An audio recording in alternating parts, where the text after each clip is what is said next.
ಓಂ ಗುರುಭ್ಯೋ ನಮಃ ಶ್ರೀ ಹರಿ ಓಂ. Hi my dear divine souls, welcome to tarot spiritual soul healing.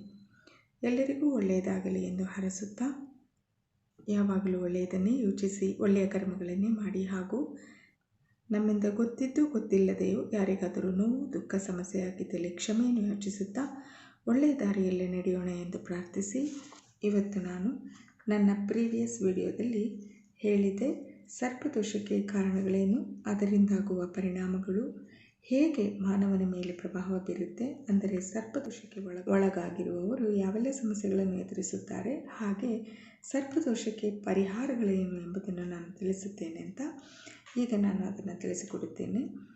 ಈಗ ನಾನು ನೀಡುವ ಮಾಹಿತಿ ಸಂಪೂರ್ಣವಾಗಿ ನನ್ನ ಅನುಭವದ ಮಾಹಿತಿಯಾಗಿರುತ್ತೆ.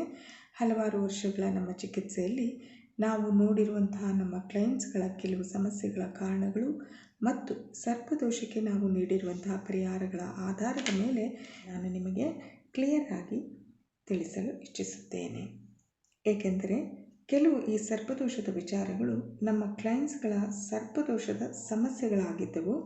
ಅದಕ್ಕೆ ನಾವು ಕಾರಣ ತಿಳಿದು ಪರಿಹಾರ ಮಾಡಿದ ನಂತರ ಅವರು ಸಮಸ್ಯೆಯಿಂದ ಹೊರಬಂದು ಉತ್ತಮ ಜೀವನ ಸಾಗಿಸುತ್ತಿದ್ದಾರೆ. ಹಾಗೆ ಸರ್ಪದೋಷ ನಿವಾರಣೆಗೆ ಹಲವಾರು ರಿಸರ್ಚ್ಗಳನ್ನು ಮಾಡಿ ಉತ್ತಮ ಪರಿಹಾರ ನೀಡುತ್ತಿದ್ದೇವೆ. ಇದು ನಮಗೆ ಹೆಮ್ಮೆಯ ವಿಚಾರವಾಗಿದೆ. ನಾನು ನಮ್ಮ ಕ್ಲೈಂಟ್ಸ್ಗಳ ಸಮಸ್ಯೆಗಳನ್ನು ಹೇಳ್ತಾ ಇದ್ದೀನಿ, ಯಾವೆಲ್ಲ ಸಮಸ್ಯೆಗಳಿಗೆ ಬಂದಿದ್ದರು. ಅದರಲ್ಲಿ ಕೆಲವನ್ನು ಮಾತ್ರ ನಾನು ನಿಮಗೆ ತಿಳಿಸಲು ಸಾಧ್ಯ. ಕೆಲವರಿಗೆ ಪ್ರೆಗ್ನೆನ್ಸಿಗೆ ಪ್ರಾಬ್ಲಮ್ ಆಗ್ತಾಯಿತ್ತು, ಅಂದರೆ ಗರ್ಭ ನಿಲ್ತಾ ಇರಲಿಲ್ಲ.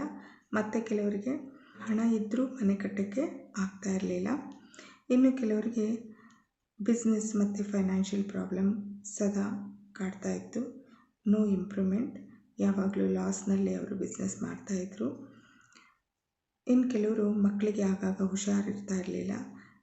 ಮತ್ತು ಕೆಲವರು ಸ್ಕಿನ್ ಅಲರ್ಜಿ ಸಮಸ್ಯೆಯಿಂದ ಬಳಲ್ತಾ ಇದ್ದರು. ಮಕ್ಕಳಿಂದ ದೊಡ್ಡವರವರೆಗೂ ಏಕಾಗ್ರತೆ ಕೊರತೆ ಇರ್ತಾಯಿತ್ತು.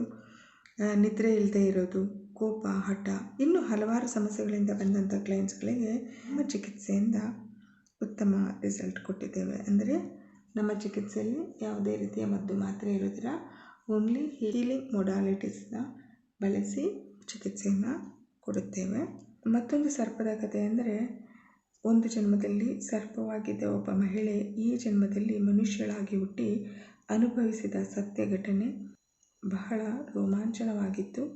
ಪ್ರತ್ಯಕ್ಷ ಸಾಕ್ಷಿಯೊಂದಿಗೆ ಆದ ಅನುಭವ ಹಾಗೂ ನೀಡಿದಂಥ ಪರಿಹಾರ, ಹೀಗೆ ನಮಗಾದ ಅನುಭವಗಳನ್ನು ಹೇಳಲು ಹೋದರೆ ವರ್ಷಗಳೇ ಸಾಲದು. ಇವತ್ತು ನಾವು ಸರ್ಪದೋಷದ ಬಗ್ಗೆ ನೋಡ್ತಾ ಇರೋದ್ರಿಂದ ಸರ್ಪದೋಷಕ್ಕೆ ಕಾರಣಗಳು, ಸರ್ಪದೋಷದಿಂದ ಉಂಟಾಗುವ ಸಮಸ್ಯೆಗಳು, ಸರ್ಪದೋಷಕ್ಕೆ ಪರಿಹಾರದ ಮಾರ್ಗಗಳು, ಈ ಮೂರನ್ನು ನಾನು ನಿಮಗೆ ತಿಳಿಸ್ತಾ ಇರೋದು. ಇದರಲ್ಲಿ ಮೊದಲಿಗೆ ನಾವು ಸರ್ಪದೋಷದಿಂದ ಆಗುವ ಸಮಸ್ಯೆಗಳನ್ನು ನೋಡೋಣ ಬನ್ನಿ.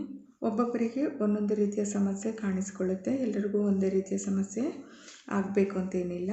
ಅವರವರ ಕರ್ಮಾನುಸಾರ, ಅಂದರೆ ಅವರವರು ಮಾಡಿದ ಒಳ್ಳೆಯ ಕರ್ಮ ಅಥವಾ ಕೆಟ್ಟ ಕರ್ಮಗಳ ಆಧಾರವಾಗಿ ಅಥವಾ ಆಕಸ್ಮಿಕವಾಗಿ ಆದಂತಹ ಕಾರ್ಯಗಳು ಕೂಡ ಕರ್ಮಗಳೇ ಆಗಿರುತ್ತವೆ.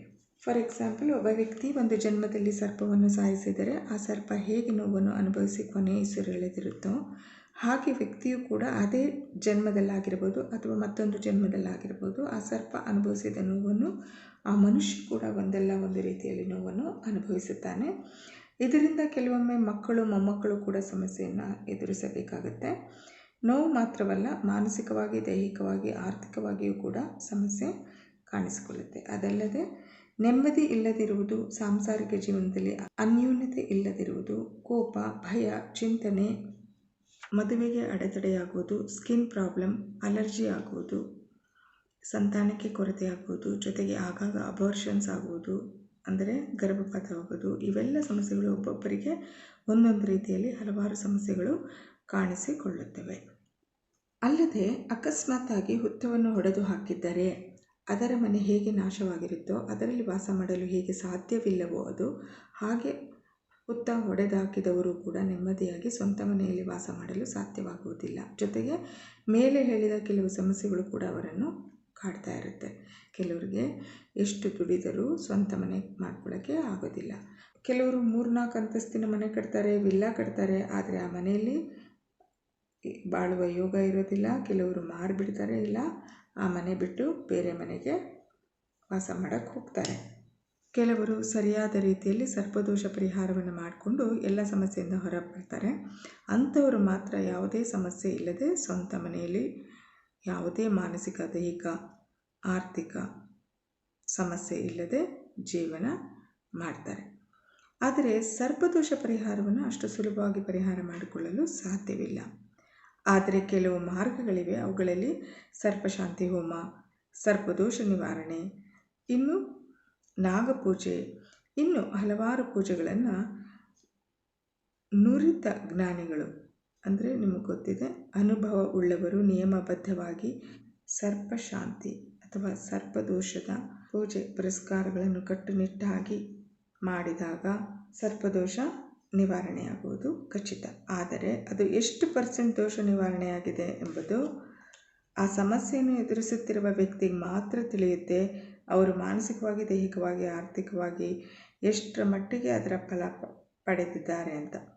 ಯಾಕಂದರೆ ಅದನ್ನು ತಿಳಿಯಲು ಅವರಿಗೆ 3 ತಿಂಗಳ ಅವಧಿ ಬೇಕಾಗುತ್ತೆ. ಏಕೆಂದರೆ ಯಾವುದೇ ಹೋಮ ಹವನ ಪೂಜೆಗಳನ್ನು ಮಾಡಿದ ತಕ್ಷಣ ಫಲ ಕಣ್ಣಿಗೆ ಕಾಣಿಸೋದಿಲ್ಲ. ಜನರಿಗೆ ತಾಳ್ಮೆ ಇರಬೇಕು. 3 ತಿಂಗಳ ನಂತರ ಅದರ ಪರಿಣಾಮ ಕಾಣ್ತಾ ಹೋಗುತ್ತೆ. ಅಕಸ್ಮಾತ್ 6 ತಿಂಗಳಾದರೂ ಏನೂ ಡಿಫ್ರೆನ್ಸ್ ಗೊತ್ತಾಗ್ತಿಲ್ಲ, ಸಮಸ್ಯೆ ಇನ್ನೂ ಇದೆ ಅಂದಾಗ ನಮ್ಮಲ್ಲಿ ಬಂದರೆ ಅದಕ್ಕೆ ಸೋಲ್ ಹೀಲಿಂಗ್ ಮತ್ತು ಇನ್ನೂ ಹಲವು ಪರಿಹಾರದ ಮಾರ್ಗಗಳ ಮುಖಾಂತರ ಸಮಸ್ಯೆಗೆ ಪರಿಹಾರ ನೀಡುತ್ತೇವೆ.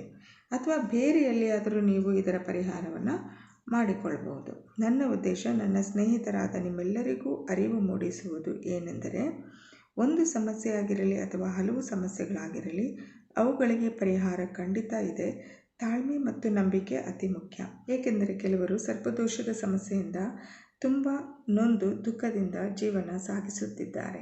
ಇತ್ತೀಚಿನ ಜನರು ವಿದ್ಯಾವಂತರಾಗಿರುವುದರಿಂದ ಪ್ರಮಾಣಿಸಿ ಯೋಚಿಸಿ ಸರಿಯಾದ ಮಾರ್ಗವನ್ನು ಆಯ್ಕೆ ಮಾಡಿಕೊಳ್ಳುವುದು ಅವರವರ ಜವಾಬ್ದಾರಿಯಾಗಿರುತ್ತೆ.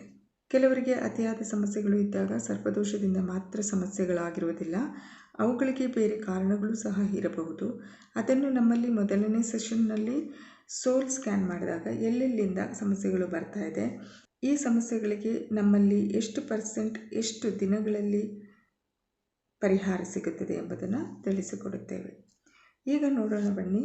ನೀವು ಎದುರಿಸುತ್ತಿರುವ ನಿಮ್ಮ ಸಮಸ್ಯೆಗಳಿಗೆ ಸರ್ಪದೋಷ ಮಾತ್ರ ಕಾರಣನ ಅಥವಾ ಬೇರೆ ಇನ್ನೇನಾದರೂ ಕಾರಣಗಳಿವೆಯೇ ಎಂದು. ಇಲ್ಲಿ ನಾನು 1ರಿಂದ 6 ಕಾರ್ಡನ್ನು ಜೋಡಿಸಿದ್ದೀನಿ. ಇದರ ಹಿಂದೆ ನಿಮ್ಮ ಸಮಸ್ಯೆಗೆ ಕಾರಣಗಳನ್ನು ನಾನು ತಿಳಿಸಿದ್ದೇನೆ. ಹಾಗೆ ಇಲ್ಲಿ ಕೆಳಗಡೆ 3 ಕಾರ್ಡ್ಗಳಿದೆ, ಅದರಲ್ಲೂ ಕೂಡ ನಿಮ್ಮ ಸಮಸ್ಯೆಗೆ ಕಾರಣಗಳಿವೆ. ಇಲ್ಲಿ ಅತಿ ಹೆಚ್ಚಾಗಿ ಸಮಸ್ಯೆ ಇರೋರು ನೀವು 1 ಕಾರ್ಡಲ್ಲದೆ 2-3 ಕಾರ್ಡನ್ನು ಕೂಡ ನೀವು ಚೂಸ್ ಮಾಡ್ಬೋದು. ಕಡಿಮೆ ಸಮಸ್ಯೆ ಇರೋರು 1 ಕಾರ್ಡನ್ನು ಚೂಸ್ ಮಾಡಿದ್ರೆ ಸಾಕು. ಈಗ ನಾನು ಕಾರ್ಡ್ ನಂಬರ್ 1 ಓಪನ್ ಮಾಡ್ತೀನಿ. Card number 1, negative energy, past life, ನಕಾರಾತ್ಮಕ ಶಕ್ತಿ, ದುಷ್ಟಶಕ್ತಿ, ಹಿಂದಿನ ಜನ್ಮ, ಇದರಿಂದ ನಿಮಗೆ ಸಮಸ್ಯೆ ಬರ್ತಾ ಇದೆ. ನಾನು ಇದು ಜನರಲ್ ಆಗಿ ರೀಡಿಂಗ್ ಮಾಡ್ತಾ ಇರೋದ್ರಿಂದ ಇದನ್ನು ವೀಕ್ಷಿಸ್ತಾ ಇರೋ ಪ್ರತಿಯೊಬ್ಬರಿಗೂ ಇದು ರೆಸೊನೇಟ್ ಆಗಲ್ಲ. ರೆಸೊನೇಟ್ ಆಗೋವಂಥವ್ರು ಮಾತ್ರ ಇದನ್ನು ತಗೊಳ್ಳಿ. ದಯವಿಟ್ಟು ಮಿಕ್ದವರು ಪ್ಲೀಸ್ ನೀವು ಇದನ್ನು ಸೀರಿಯಸ್ ಆಗಿ ತೊಗೋಬೇಡಿ. ಯಾರೂ ಕೂಡ ಇದನ್ನು ಸೀರಿಯಸ್ ಆಗಿ ತೊಗೋಬೇಡಿ. ಯಾಕೆಂದರೆ ಇಂಡಿವಿಜುವಲ್ ಆಗಿ ಸೋಲ್ ಸ್ಕ್ಯಾನ್ ಮಾಡೋವರೆಗೂ ನಿಮ್ಮ ಸಮಸ್ಯೆಗೆ ಕಾರಣ ಎಲ್ಲೆಲ್ಲಿಂದ ಬರ್ತಾ ಇದೆ ಅಂತ ಗೊತ್ತಾಗಲ್ಲ. ಆದರೆ ಇಲ್ಲಿ ನಾನು ಕೊಡ್ತಾ ಇರೋದು ಏನಪ್ಪ ಅಂತಂದರೆ, ಇದು ಒಂದು ನಿಮಗೆ ಹಿಂಟ್ ಕೊಡ್ತಾ ಇದ್ದೀನಿ ಅಷ್ಟೇ. ನಿಮ್ಮ ಹಲವಾರು ತಿಂಗಳುಗಳ, ಹಲವಾರು ವರ್ಷಗಳ ಸಮಸ್ಯೆಗಳು ಪರಿಹಾರ ಎಲ್ಲೂ ಆಗಿಲ್ಲ.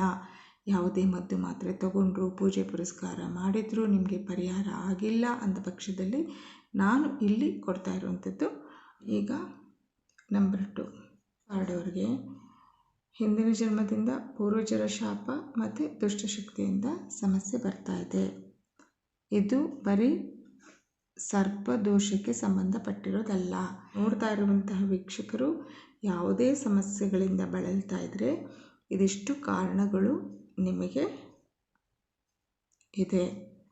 ನಂಬರ್ 3 ಅವ್ರಿಗೆ ಸರ್ಪದೋಷ ಮತ್ತು ನೆಗೆಟಿವ್ ಎನರ್ಜಿ ಅಂದರೆ ನಕಾರಾತ್ಮಕ ಶಕ್ತಿಯಿಂದ ಸಮಸ್ಯೆ ಬರ್ತಾ ಇದೆ.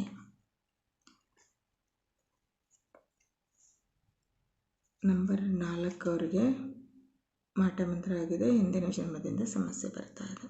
ನಂಬರ್ 5 ಅವರಿಗೆ ದೇವರಿಗೆ ಹರಕೆ ಇದೆ, ಹಿಂದಿನ ಜನ್ಮದಿಂದ ಮತ್ತೆ ಮಾಟ ಮಂತ್ರ ಆಗಿದೆ. ನಂಬರ್ 6 ಅವರಿಗೆ take doctor's advice and medicine, ವೈದ್ಯರ ಸಲಹೆ ತಗೊಳ್ಳಿ ಮತ್ತು ಮಾತ್ರೆಗಳನ್ನು ತಗೊಳ್ಳಿ, ನೀವು ಗುಣ ಆಗ್ತೀರ. ನಂಬರ್ 11 ಸೆಲೆಕ್ಟ್ ಮಾಡಿರೋರಿಗೆ ಸರ್ಪದೋಷ ಕಾಣಿಸ್ತಾ ಇದೆ. ನಂಬರ್ 12 ಸೆಲೆಕ್ಟ್ ಮಾಡಿರೋರು ಹಿಂದಿನ ಜನ್ಮದಿಂದ ಸಮಸ್ಯೆ ಬರ್ತಾ ಇದೆ. ನಂಬರ್ 13 ಸೆಲೆಕ್ಟ್ ಮಾಡಿರೋರು ಆನ್ಸಿಸ್ಟರ್ ಕರ್ಸ್ ಅಂತ ಇದೆ ನೋಡಿ, ಪಿತೃದೋಷ, ಇದರಿಂದ ಕೂಡ ನೀವು ಸಮಸ್ಯೆನ ಎದುರಿಸ್ತಾ ಇದ್ದೀರಾ ಅಂತ ಬರ್ತಾ ಇದೆ. ಇದಿಷ್ಟು ನಿಮ್ಮ ಸಮಸ್ಯೆಗಳಿಗೆ ಕಾರಣಗಳು ಮತ್ತು ಪರಿಹಾರ ಅಂತಂದರೆ ಇದೆಲ್ಲವನ್ನು ನೀವು ಹೀಲ್ ಮಾಡಿಕೊಂಡ್ರೆ ಖಂಡಿತ ಪರಿಹಾರ ಆಗುತ್ತೆ. ನೀವು ಪರಿಹಾರ ಮಾಡ್ಕೊಳ್ಳೋವರೆಗೂ ನೀವೇನು ಮಾಡ್ಬೋದಪ್ಪ ಅಂತಂದರೆ ಆದಷ್ಟು ದೇವಸ್ಥಾನಗಳಿಗೆ ಹೋಗಿ ಅಲ್ಲಿ ಪಾಸಿಟಿವ್ ಎನರ್ಜಿ ಒಂದು 10 ನಿಮಿಷ ಮೆಡಿಟೇಷನ್ ಮಾಡಿ ನಂತರ ಪಾಸಿಟಿವ್ ಎನರ್ಜಿನ ನಿಮ್ಮ ದೇಹಕ್ಕೆ ಹಾಕ್ಕೊಳ್ಳಿ. ಸಾಧ್ಯವಾದರೆ ಮನೆಯಲ್ಲೂ ಕೂಡ ಬೆಳಗ್ಗೆ ಸಂಜೆ ಯೋಗ ಮೆಡಿಟೇಷನ್ ಮಾಡಿ ಪಾಸಿಟಿವ್ ಎನರ್ಜಿನ ನೀವು ತಗೊಳ್ಳಿ. ಅಕಸ್ಮಾತ್ ನಿಮಗೆ ಪಾಸಿಟಿವ್ ಎನರ್ಜಿನ ನೀವು ಯಾವ ರೀತಿ ನಿಮ್ಮ 7 ಚಕ್ರಗಳಿಗೆ ಬ್ಯಾಲೆನ್ಸ್ ಮಾಡ್ಕೊಳ್ಳೋಕ್ಕೆ ಗೊತ್ತಾಗಲ್ಲ ಅಂತಂದರೆ ಇದರ ಬಗ್ಗೆ ಇನ್ನೂ ಹೆಚ್ಚಿನ ಮಾಹಿತಿ ಬೇಕು ಅಂತಂದರೆ ಡಿಸ್ಕ್ರಿಪ್ಷನಲ್ಲಿ ವಾಟ್ಸಪ್ ನಂಬರ್ ಇದೆ, ವಾಟ್ಸಪ್ ಮಾಡಿ ಫೋನ್ ಕನ್ಸಲ್ಟೇಷನ್ ತಗೊಳ್ಬೋದು. ಧನ್ಯವಾದಗಳು. ಎಲ್ಲರಿಗೂ ಒಳ್ಳೆಯದಾಗಲಿ.